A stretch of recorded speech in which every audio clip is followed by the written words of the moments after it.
안녕하세요. 엉클즈 돈돈. 주간 경제뉴스. 오늘은 금융시장하고 가계금융 살펴보는 시간을 마련했습니다. 빅히트 환불 수수료가 40%네요. 개미 손실 막심. 네. 제목만 들어본 내용은 아실 거예요. 상장 이후 나흘 연속 하락하고 한때 18만 원도 깨졌는데 개인만 순매수했습니다. 30만 원대 진입했던 가격에 비하면 지금 40% 가까운 손실을 보고 있습니다. 증권가선 시장 실망감 커도 우려는 과도 한 목소리로 그렇게 본질 가치가 낮지 않은데 이게 일시적인 현상이다 뭐 이렇게 얘기를 하는 거죠. 빅히트 환불 받았습니다. 환불 수수료가 40%네요. 빅히트가 지난 15일 상장하고 20일에는 18만 원도 깨졌을 정도로 개인 투자가는 물타기 개념으로 손실을 메우려고 상당히 많은 빅히트 주식을 매수했는데 앞으로의 주가 흐름에 따라서 손실이 더 커질지 회복할지. 증권가에선 처음에 공모 가격이 13만 5천 원이었거든요. 상장하고 나서 27만 원, 25만 원, 20만 원, 18만 원 이렇게 계속 주가가 일시적으로 올랐다가 바로 떨어지는 그런 공모가에 가까운 그런 정도로 진입하는 거가 좀 의외라는 거죠. 기대하지 않았다. 당연히 카카오 게임즈, SK 바이오팜 이전에 했던 공모주들이 대부분 시초가가 공모가의 2배로 결정된 뒤 30% 상승하면 따상 거의 더블로 그렇게 마감한 거에 비하면 그러리라고 예상한 개미들의 개인 투자가들의 손실이 커질 수밖에 없는. 개인은 한 나흘 연속 한 4,558억 원 정도의 주식을 순매수한 상태인데 30만 원에 매수했다면 한 40%에 이르는 거고요. 다행히 25만 원 정도 했더라면 한 20%에 멈추는 건데 청와대 청원까지 나올 정도로 이거 공모가 부풀려서 산출된 거 아니냐 이런 얘기까지 나온다고 합니다. 외국인은 900억, 기관은 600억 정도 주식을 순매수했습니다. 매수하긴 매수했는데 과연 누가 그럼 이렇게 파는 거냐? 그거에 대한 얘기도 계속 뒤로 이어 나오고 있습니다. 보호예설라 해서 일정 기간 팔지 않겠다라는 조건을 좀 내걸고 공모주로 시장을 만들거든요. 근데 보호예수에 걸리지 않은 물건들이 나온 것 같습니다. 일정 기간 동안 보름 한 달 동안 팔지 않겠다라고 약속을 해야 처음에 시장 가격이 좀 공모가 대비 오르는 건데 누군가 보이지 않는 곳에서 팔았다 이런 얘기들도 뉴스 뒤져보시면 나올 것 같습니다. 사실 전문가들은 BTS와 관련된 문화 흥행의 매출과 수익이 엄청나기 때문에 지금 이렇게 떨어지는 거는 조금 의아하다 이렇게 보고 있습니다. 일시적인 현상이라고 보고 있는데 실제 가치보다는 조금 너무 낮은 거기 때문에 향후에 오를 가능성이 높다 이렇게 보는 거죠. 자, 엉클제의 원포인트는 주식시장의 화제인 공모주 시장에 대한 얘기입니다. 이변이죠. 빅히트 엔터테인먼트 상장 관련돼서 동학개미들이 가졌던 기대와 환상 이런 것들에 여러 가지 좀 충격적인 얘기들이 나오고 있습니다. 주식시장을 이해하셔야 될 이 뉴스가 조금 여러분들 귀에 잘 들어올 텐데 주식회사에는 주주가 있습니다. 주주 처음에 자본금을 낸 사람들이죠. 근데 회사가 성장함에 따라서 자본금도 확대해야 되기 때문에 몇 사람 힘 가지고는 자본금을 만들기가 힘드니까 이제 기업을 공개합니다. 누구나 참여해서 자본금을 투자할 수 있도록 자본금을 넣을 수 있도록 그렇게 하는데 공개 요건을 맞춰가지고 몇 사람의 주주에서 누구나 주주로 이렇게 탈바꿈하게 되는 걸 이제 기업 공개라고 얘기를 하는데 굉장히 중요한 그런 주식시장의 시발점이죠. 기업 공개. 한 주당 5,000원짜리 주식이 그동안의 실적도 있지만 앞으로의 미래 가능성에 따라서 10배, 100배, 1000배로 가치가 증가할 수 있습니다.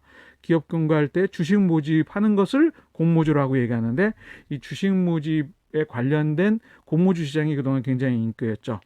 SK 바이오팜, 카카오 게임즈가 공모주로 상장되면서 더블의 상한가, 따상을 기록하면서 굉장히 인기가 뉴스화되면서 이번 빅히트도 그럴 것이라고 기대를 했습니다. 기대가 큰 만큼은 실망도 큰 게 이런 결과치인데 13만 5천 원에서 27만 원 뭐 18만 원, 이제 뭐 13만 원까지 가느냐, 공모가까지 가느냐. 그러면 이제 27만 원, 뭐 18만 원 이렇게 샀던 사람들은 엄청나게 큰 50% 이상 손실을 볼 수도 있는 그런 경우가 될 수 있죠. 누가 대량 매도를 했느냐? 앞에 말씀드린 보호해서 물량과 대주주동의야.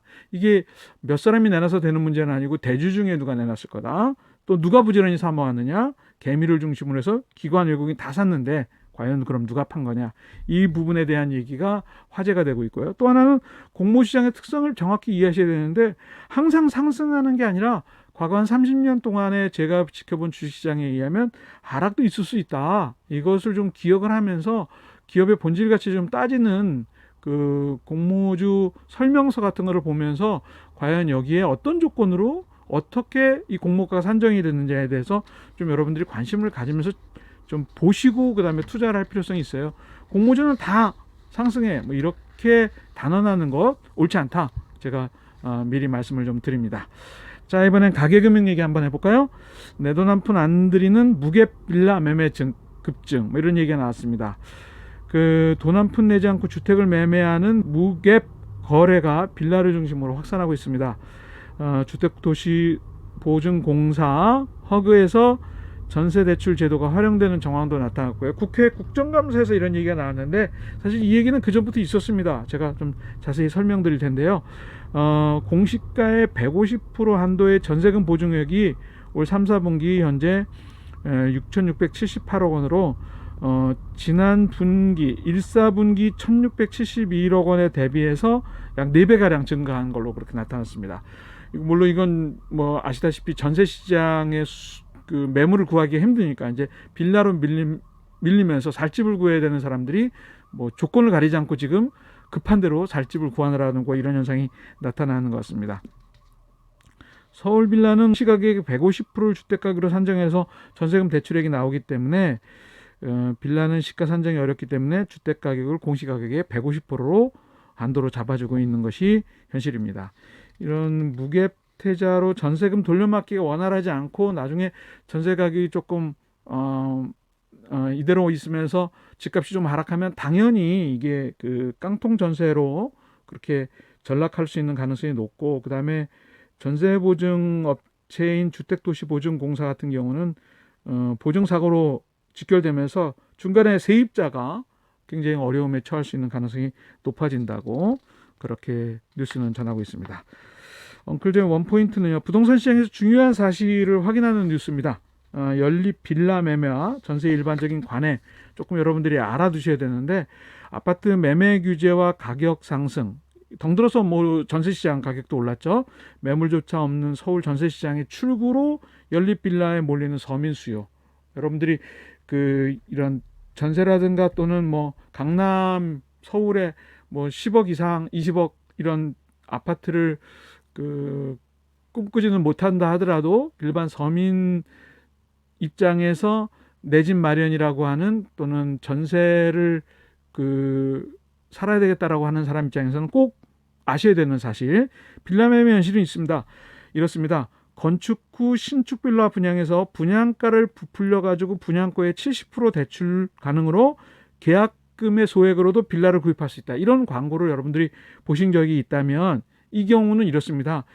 원래는 1억 원에 지은 빌라를 1억 3천만 원 분양가로 올릴 수 있는 구조라는 거죠. 왜냐하면 공시가격의 150% 범주 내에서 대출이나 보증 구조가 이루어지기 때문에 1억 원 빌라를 1억 3천만 원 분양가로 거기에 70% 대출을 해준다 이러면은 9,100만 원 대출을 해주니까 등기비용 포함해서 1,000만 원만 가지면 1억 원짜리 그 포장되기는 1억 3천으로 해야 되죠. 자기 돈으로 1억 3천만 원짜리 빌라를 구입할 수 있는 구조를 만든다는 거죠. 이게 빌라 매매 현실입니다.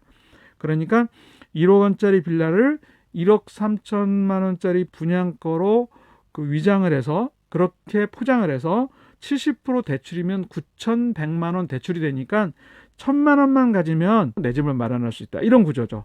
전세 품귀로 매매가 대비 80% 전세면 1억 3천만 원짜리 빌라가 1억 4천만 원까지 전세금으로 포장되는 거기 때문에 사실은 1억 원짜리 집을 1억 400만 원의 전세로 들어가는 거죠. 당연히 나중에 가격 변동이 오게 되면 깡통주택으로 변할 수 있는 가능성이 매우 높은 구조의 물건이 바로 빌라라고 하는 것을 기억하셔야 됩니다. 그래서 연립이나 빌라 매매할 때 또는 전세에서 공시가격의 150%를 기준으로 대출 또는 매매 분양가가 형성된다. 이걸 기억하셔야 되고요.